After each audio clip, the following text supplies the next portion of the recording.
M6 a lancé sa nouvelle émission La Photo Parfaite ce mercredi 23 août avec 6 célébrités.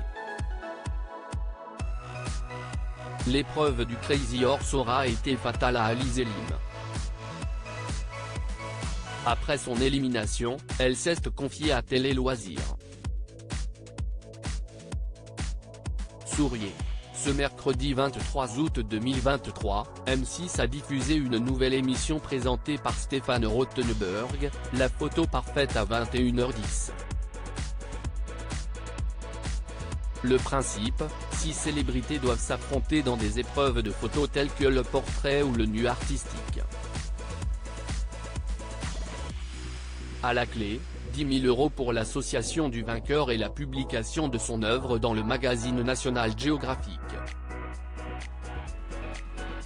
Tout au long des 2 soirées consacrées au concours, les célébrités sont soumises au jugement sans concession de 2 photographes professionnels, Renaud Corlouer et Aline Deschamps.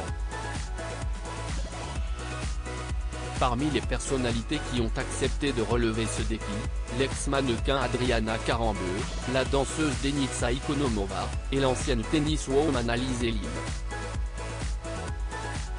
Pour Télé Loisirs, cette dernière s'est confiée sur sa participation, les moments forts de son aventure et son élimination. Alizé Lim à propos de l'épreuve du portrait, j'ai eu un moment de panique. Télé Loisirs, pourquoi avoir eu envie de participer à la photo parfaite?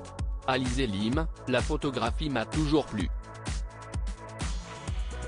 J'ai un compte Instagram que j'ai alimenté avec des clichés de voyage notamment, note de la rédaction, @AlizeTravel. C'est une Madeleine de Proust pour moi qui me rappelle plein de souvenirs. Et puis, j'aime la compétition et le challenge, alors je me suis dit que c'était l'occasion d'apprendre et de rencontrer de belles personnes. La production nous a envoyé la bande-annonce de l'émission hollandaise et la dimension artistique m'a vraiment séduite tout de suite. Est-ce que vous vous étiez déjà servi d'un matériel professionnel? J'ai un appareil photo réflexe mais je ne l'utilise quasiment pas. Je m'étais toujours dit que je devrais prendre des cours mais j'ai repoussé sans arrêt, donc cette aventure tombait à pic. Mon expérience était limitée.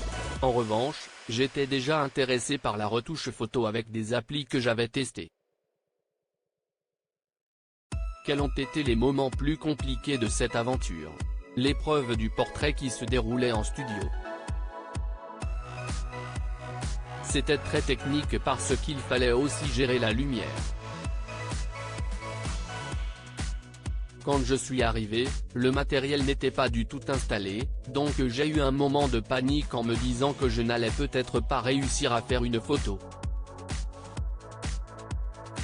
Je me suis senti limité. Le moment où on a reçu des notes m'a aussi stressé. Ça faisait depuis la fac que cela ne m'était pas arrivé, rire. C'est une sensation que j'avais oubliée. Et puis, au moment des résultats, on se retrouve en concurrence avec les autres sans avoir aucune idée si ce qu'on a fait vaut un 9/10 ou un 2/10 de puisqu'on n'a aucune expérience. C'était stressant mais je me suis quand même bien amusé. On s'est vraiment pris au jeu. Vous aviez déclaré que le fait d'être au potentiel intellectuel a été un avantage et un inconvénient pour votre carrière de championne de tennis. Qu'en est-il dans ce concours? C'est trop court pour tirer des conclusions comme je l'ai fait pour le tennis que j'ai exercé pendant 10 ans. Avec Denitsa Ikonomova, note de la rédaction, on avait par contre ce côté première de la classe où on voulait bien faire et on se posait 1 milliard de questions, mais je pense que c'est plus lié à mon côté perfectionniste. Vous étiez très proche de Denitsa Ikonomova pendant l'aventure. Comment s'est nouée cette complicité? On était les 2 premières arrivées, alors on a papoté pendant 1 heure et on s'est tout de suite bien entendu. L'épreuve du portrait a renforcé nos liens aussi. Avec Adriana aussi, on s'est rapproché au moment de l'épreuve flash. Le fait de stresser ensemble crée des liens, rire. On a tous vécu des émotions intenses pendant une semaine parce qu'on était dans le même bateau. Vous avez prévu de vous revoir? On n'a pas pu avec les grandes vacances, mais je pense vraiment qu'on se reverra. On a eu des atomes crochus, donc cela donne envie de les découvrir encore plus. Alizé Lim à propos de son élimination, je ne m'attendais pas à perdre. On vous a également senti à fond dans le concours et que vous aviez envie de gagner. J'ai toujours eu cet esprit de compétition, je me suis forgé comme ça et je suis sportive, donc je n'allais pas m'en défaire et je me battais aussi pour une association, donc il y avait cette double raison de vouloir gagner. Comment expliquez-vous votre défaite? Je n'en ai aucune idée. J'ai beaucoup aimé ma photo de nu artistique et si je devais la refaire, je referais la même. Je n'ai pas de regrets et j'aimerais bien récupérer les clichés pour garder un souvenir de cette aventure. Comment avez-vous vécu votre élimination? J'en ai eu mal au ventre. Au début, je n'arrivais pas à m'en remettre. J'essayais de me raisonner en me disant que si c'était un jeu, mais j'étais à fond.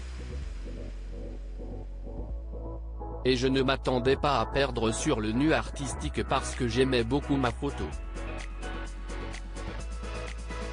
Après, je suis parti en vacances, donc ça a été. La voix off de l'émission vous présente comme joueuse de tennis, consultante et compagne de Tony Parker. Cela ne vous a pas dérangé? Si c'est vrai en même temps, je ne peux pas leur en vouloir, donc je ne le prends pas mal. Que retenez-vous de la photo parfaite? C'était une expérience incroyable.